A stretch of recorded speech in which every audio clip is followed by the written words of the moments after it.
जैसा कि हम कर रहे हैं कि परफेक्ट कंपटीशन बाजार क्या है, उस बाजार की विशेषताएं क्या हैं, और फिर हमने किया कि पूर्ण प्रतियोगिता बाजार में विशेषताओं की बात। अगला लेक्चर किस चीज का था हमारा? रेवेन्यू कर्व्स की हमने उसके बाद, वो सेकंड लेक्चर था हमारा। और अब हम जो है उसी कड़ी में आगे बढ़ते हुए कर रहे हैं वही बाजार, परफेक्ट कंपटीशन, और उस बाजार में फर्म इक्विलिब्रियम, एक फर्म का संतुलन हम पढ़ेंगे। तो उसके लिए पूर्ण प्रतियोगिता बाजार, उसकी विशेषताएं, रेवेन्यू कर्व हमने की, और अब संतुलन पढ़ते हैं एक फर्म का किस प्रकार से संतुलन पाया जाएगा, इक्विलिब्रियम देख पाएंगे। हाँ जी, तो एक एक करके हम समझते हैं शब्दों को। सबसे पहला वर्ड है इक्विलिब्रियम, संतुलन। संतुलन से हम क्या समझते हैं? इक्विलिब्रियम वर्ड फिजिक्स से लिया हुआ, जहां हम मतलब इसका ये रखते हैं कि भाई जहां जो अपोजिंग फोर्सेस है वो कहीं बैलेंस आउट हो जाती हैं, संतुलन बना के रखती हैं, ठीक है ना। अपोजिट फोर्सेस, ऐसे बल जो विपरीत दिशा में काम कर रहे हैं और जहां वो आकर के एक दूसरे को संतुलन में ले जाते हैं, तो वहां फिजिक्स में ये मतलब था इसका इक्विलिब्रियम। अब यहां हम इकोनॉमिक्स के हिसाब से देखना चाह रहे हैं कि इक्विलिब्रियम क्या है। तो यहां मतलब ये लिया जाता है स्टेट ऑफ रेस्ट। हम ये कह सकते हैं कि आराम की स्थिति, जहां हम गतिमान ना हो, रुक जाए। तो ऐसे पॉइंट को हमने ढूंढना है किसके लिए? एक फर्म के लिए, कि फर्म जो है वो कहां रुक जाएगी, ठीक है। अब बात यह है, फर्म क्या होती है बताया आपको पहले। फर्म क्या होती है? स्मॉलेस्ट यूनिट ऑफ प्रोडक्शन, वो छोटी से छोटी इकाई जो उत्पादन करती है। ये आपको बताया था फर्म और इंडस्ट्री। इंडस्ट्री होता है जो sum of all firms producing homogeneous product, उन सभी फर्मों का योग जो क्या करते हैं, समरूप वस्तुओं का उत्पादन करती है, उसे उद्योग बोल देते हैं। तो फर्म होगी स्मॉलेस्ट यूनिट ऑफ प्रोडक्शन। हम जानना चाहते हैं उसका इक्विलिब्रियम पॉइंट या उसकी संतुलन की स्थिति, संतुलन का बिंदु, और या इसका मतलब यह कि हम जानना चाहते हैं फर्म कहां स्थिर हो जाएगी। तो फिर हम जो ये बाजार पढ़ेंगे, जो परफेक्ट कंपटीशन हो गया, मोनोपोली हो गया, या मोनोपोलिस्टिक कंपटीशन हो गया, या ओलिगोपोली भी हो गया, ये सभी बाजार किस अजम्पशन पर आधारित है, किस मान्यता पर आधारित है, इन सब के लिए हमने पहले से लिखा हुआ वर्ड है कि भाई इन सभी बाजार में जो प्रोड्यूसर है उनका जो ऑब्जेक्टिव रहेगा, उनका जो उद्देश्य है, वो क्या है? मैक्सिमम प्रॉफिट, अधिकतम लाभ जहां होगा वहां उनका उद्देश्य पूरा होगा, वहां उद्देश्य जहां पूरा होगा वहां उनके लिए संतुलन की स्थिति मिल जाएगी, इक्विलिब्रियम स्टेट मिल जाएगी हमें, ठीक है। तो एक एक करके वर्ड हम पढ़ रहे हैं। सबसे पहले फर्म क्या है?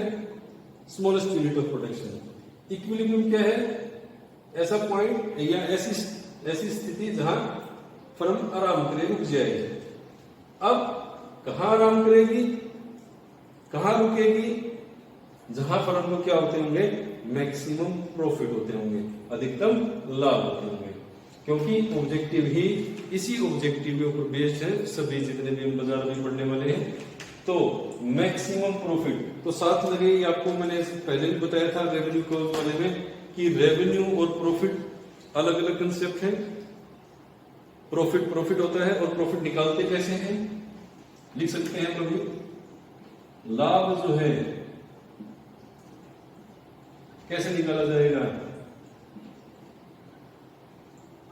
रेवेन्यू माइनस कॉस्ट, आय में से लागत घटा दी जाए तो लाभ बचता है, ठीक है। और जहां ये लाभ अधिकतम होगा वहां फर्म संतुलन में होगी, ठीक है। अब यहां दो अप्रोच होती हैं। एक अप्रोच है total revenue total cost approach, कुल आय और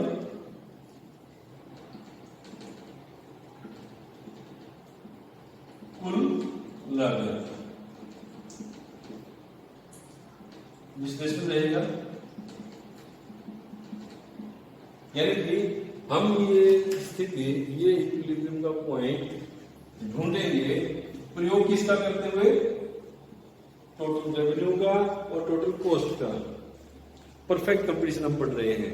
रेवेन्यू कॉस्ट में आपने देखा होगा कि हमने टोटल रेवेन्यू कर्व भी बनाई, एवरेज रेवेन्यू कर्व भी बनाई और मार्जिनल रेवेन्यू कर्व भी बनाई। तो वहां से टोटल रेवेन्यू उठाएंगे, ठीक है। एक बार फिर से ड्रा कर लेते हैं ये समझने के लिए कि टोटल रेवेन्यू कैसी होगी और टोटल कॉस्ट कैसी होगी, ताकि आपको आसानी रहे। हम बना रहे हैं टोटल रेवेन्यू, बनाई थी उसमें हमने, कैसी होती है टोटल रेवेन्यू कर्व, ओरिजिन से जाती हुई और बिल्कुल ऊपर की तरफ टोटल रेवेन्यू कर्व ऐसी थी।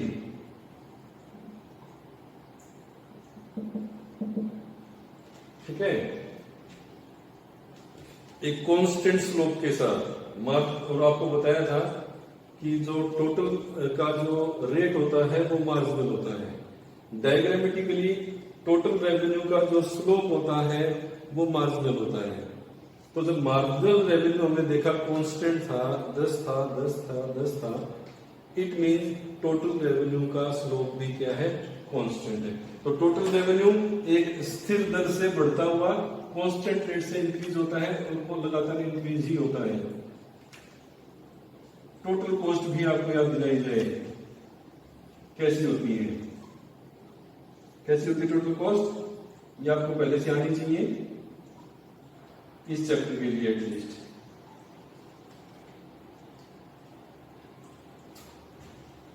ये टोटल कॉस्ट कर्व होती है, उल्टा एस बोल देते हैं कई बार समझने के लिए।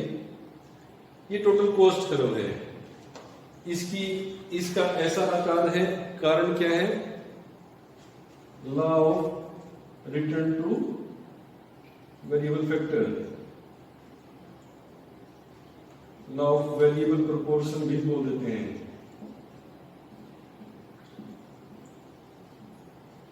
इसमें हम ज्यादा तो नहीं लगाएंगे क्योंकि जब पोस्ट करेंगे उसका लेक्चर होगा तो उसमें पोस्ट अच्छे से बताई जाएगी। अभी ये टोटल कॉस्ट कर्व ऐसी होती है वेरिएबल प्रोपोर्शन का, घटते बढ़ते प्रतिफल के कारण उसका आकार ऐसा होता है। टोटल रेवेन्यू कर्व ऐसी होती है। तो हम फर्म का इक्विलिब्रियम ढूंढना चाहते हैं। इक्विलिब्रियम वहां होगा जहां मैक्सिमम प्रॉफिट होगा। प्रॉफिट कैसे निकलता है, आपको रेवेन्यू माइनस कॉस्ट करना होता है या आय में से लागतें घटानी होती हैं। रेवेन्यू और अप्रोच हम अपना रहे हैं कौन सी, टोटल रेवेन्यू और total cost. Total revenue curve perfect competition में एक कांस्टेंट रेट से बढ़ती हुई, increase at constant rate, upward sloping. और टोटल कॉस्ट कर्व जो है पहले increase at increasing rate, decreasing rate, then increase at increasing rate. पहले घटती दर से बढ़ती है और फिर ये बढ़ती दर से बढ़ती है। और ऐसा होने का कारण है law of variable proportion. X axis पे हम लेते हैं वो फैक्टर जो अफेक्ट करता है वाई एक्सिस को। तो आप देखेंगे एक्स एक्सिस पे क्वांटिटी, एक्स एक्सिस पे क्वांटिटी या आउटपुट। जब टोटल रेवेन्यू दिखाना है तो टोटल रेवेन्यू वाई एक्सिस पे, जब टोटल कॉस्ट दिखानी है तो टोटल कॉस्ट वाई एक्सिस पे। मैथ का एक रूल है जो लगभग हम इकोनॉमिक्स में लगभग लगाते हैं, हर जगह नहीं लगाते हैं। जिसका असर पड़ता है वो एक्स एक्सिस पर, जिस पर असर पड़ता है वो वाई एक्सिस पर। तो टोटल रेवेन्यू हो गया, टोटल कॉस्ट हो गई। अब बनाना है हमें प्रॉफिट के लिए, दोनों को एक साथ लेके आना होगा। एक बार दोबारा बना लेते हैं बड़ा सा डायग्राम।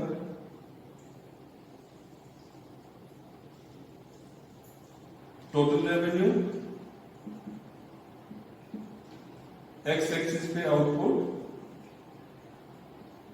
कुल आय 0 से एक कांस्टेंट रेट से बढ़ती हुई, ठीक है। टोटल कॉस्ट डिक्रीजिंग रेट से बढ़ती हुई और फिर इंक्रीजिंग रेट से बढ़ती हुई। डायग्राम में हम करेंगे ऐसे, ठीक है। तो अब ये दोनों इकट्ठी बना दी हमने, टोटल रेवेन्यू भी और टोटल कॉस्ट भी। अब जब तक टोटल कॉस्ट ऊपर है, इस एरिया में टोटल कॉस्ट ऊपर है, टोटल रेवेन्यू नीचे, ये है लॉस। ऐसे ही इस पॉइंट के बाद ये भी लॉस का एरिया हो गया, ठीक है। हम यहां पॉइंट देते हैं टी और जेड। टी और जेड के बीच में जो है हमारे पास एरिया है जो क्या शो कर रहा है, ये लाभ दिखा रहा है, क्योंकि यहां आय ज्यादा है, लागतें नीचे रहेगी, ठीक है। तो टी पॉइंट से पहले इक्विलिब्रियम नहीं हो सकता क्योंकि फर्म को लॉस हो रहा है, कॉस्ट ज्यादा है, रेवेन्यू कम है। जेड पॉइंट के बाद भी इक्विलिब्रियम नहीं हो सकता क्योंकि कॉस्ट ज्यादा है, रेवेन्यू कम है। अब ये एरिया रह गया जहां हमें पी और जेड के बीच में, जहां फर्म को लाभ हो रहे हैं। अब हमें लाभ नहीं देखने, हमें बल्कि एक पर्टिकुलर पॉइंट दिखना है जहां क्या हो रहा हो, लाभ हो रहा हो, और लाभ कितना हो रहा हो, मैक्सिमम। तो मैक्सिमम प्रॉफिट का जो पॉइंट होगा वो फर्म के लिए इक्विलिब्रियम पॉइंट होगा, ठीक है। अब वो मैक्सिमम पॉइंट कैसे ढूंढे, सिंपल सी बात है, जहां इनके बीच में टोटल रेवेन्यू और टोटल कॉस्ट, यहां इनके बीच में जहां डिस्टेंस मैक्सिमम हो जाएगी, उस आउटपुट लेवल के लिए यहां प्रॉफिट मैक्सिमम होगा, जहां दूरी आय और लागत में मैक्सिमम। ये देखोगे आप थोड़ा सा कंपैरिजन करने के लिए, यहां डिस्टेंस दोनों के बीच में इतनी है, शुरू में भी इतनी है, यहां से बढ़ रही है, नीचे आते हुए बढ़ रही है। एक पॉइंट ऐसा आएगा जहां इनके बीच में डिस्टेंस मैक्सिमम होगी। Maximum distance means maximum profit, और मैक्सिमम प्रॉफिट मींस फर्म का इक्विलिब्रियम, संतुलन। इस उत्पादन पर एक फर्म जो है वो रुक जाएगी क्योंकि यहां उसको प्रॉफिट मैक्सिमम होते होंगे, ठीक है। तो ये टोटल रेवेन्यू और टोटल कॉस्ट अप्रोच में हम देख सकते हैं फर्म का इक्विलिब्रियम किस प्रकार से। हाँ, पता क्या होना चाहिए हमें, टोटल रेवेन्यू कैसी होगी, पता क्या होना चाहिए हमें, टोटल कॉस्ट कैसी होगी, पता क्या होना चाहिए हमें, प्रॉफिट कैसे निकालते हैं। दोनों को एक साथ इकट्ठा रखना है, और जहां डिस्टेंस मैक्सिमम उनके बीच में वहां प्रॉफिट मैक्सिमम और वहां फर्म का इक्विलिब्रियम। तो ये थी टोटल रेवेन्यू और टोटल कॉस्ट से एक फर्म का इक्विलिब्रियम दिखाना, ठीक है। एक तो ये वीडियो से हम कोशिश कर रहे हैं कि सारा सिलेबस आपके पास पहुंचाया जाए। अगली अप्रोच रहेगी मार्जिनल रेवेन्यू और मार्जिनल कॉस्ट से किस प्रकार से फर्म का इक्विलिब्रियम रहेगा, और ध्यान ये रखा जाए कि ये सारे जो बाजार हैं, पर बता दिया आपको, perfect competition, monopoly, monopolistic competition, oligopoly, डिओपोली, सब के सब एक बेसिक एजम्पशन लेके चलते हैं कि किसी भी प्रोड्यूसर का ऑब्जेक्टिव क्या है, मैक्सिमम प्रॉफिट है। उसी के ऊपर बेस्ड ये है सारी की सारी, और प्रॉफिट हमने फिर से बता दिया आपको, रेवेन्यू माइनस कॉस्ट।